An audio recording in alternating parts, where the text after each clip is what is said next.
नमस्कार दोस्तों, मैं अविनाश। अगर आपका अकाउंट किसी भी सेंट्रल बैंक ऑफ इंडिया में है, तो यह वीडियो आपके लिए। आज के इस वीडियो में हम लोग सीखेंगे जो सेंट्रल बैंक ऑफ इंडिया का मोबाइल बैंक एप्लीकेशन है सेंट इज। इसके थ्रू आप अपना न्यू चेकबुक इशू कैसे करें, तो चलिए शुरू करते हैं।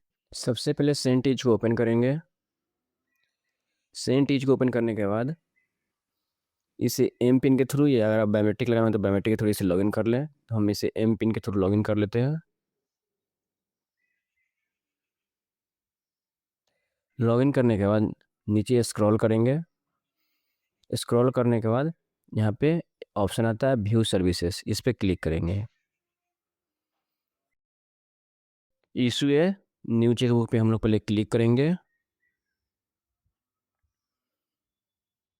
इस पर क्लिक करने के बाद यहाँ पे ऑप्शन आता है चेंज करने के लिए। अगर आप पास दो अकाउंट है तो किस अकाउंट पे आप चेकबुक इशू करना चाहते हैं उसके अनुसार से यहाँ चेंज कर सकते हैं। यहाँ दो अकाउंट शो हो रहा है, तो जिस भी अकाउंट के लिए आपको चेकबुक चाहिए वो अकाउंट सेलेक्ट कर ले।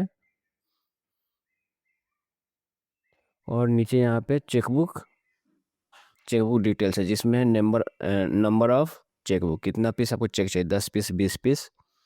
फीस का नहीं लगेगा।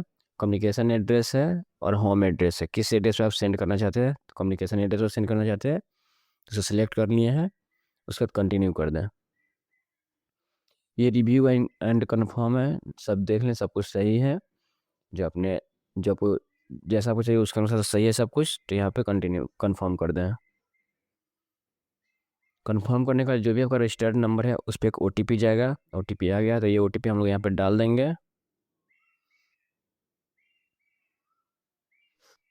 OTP डालते हैं यहाँ पे।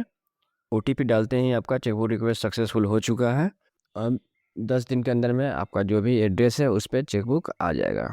आई होप कि वीडियो आपको अच्छा लगा। वीडियो अच्छा लगा तो लाइक करें, अपने दोस्तों के साथ शेयर करें। अगर आपको बैंक से रिलेटेड, किसी भी बैंक से रिलेटेड और किसी भी तरह का प्रॉब्लम है तो कमेंट्स कीजिए। अगर आप इस चैनल पर पहली बार विजिट करते हैं, इस चैनल को सब्सक्राइब कर ले, बेल आइकन को प्रेस कर दे, ताकि बैंक से रिलेटेड अच्छे वीडियो आपको मिल सके। Thank you.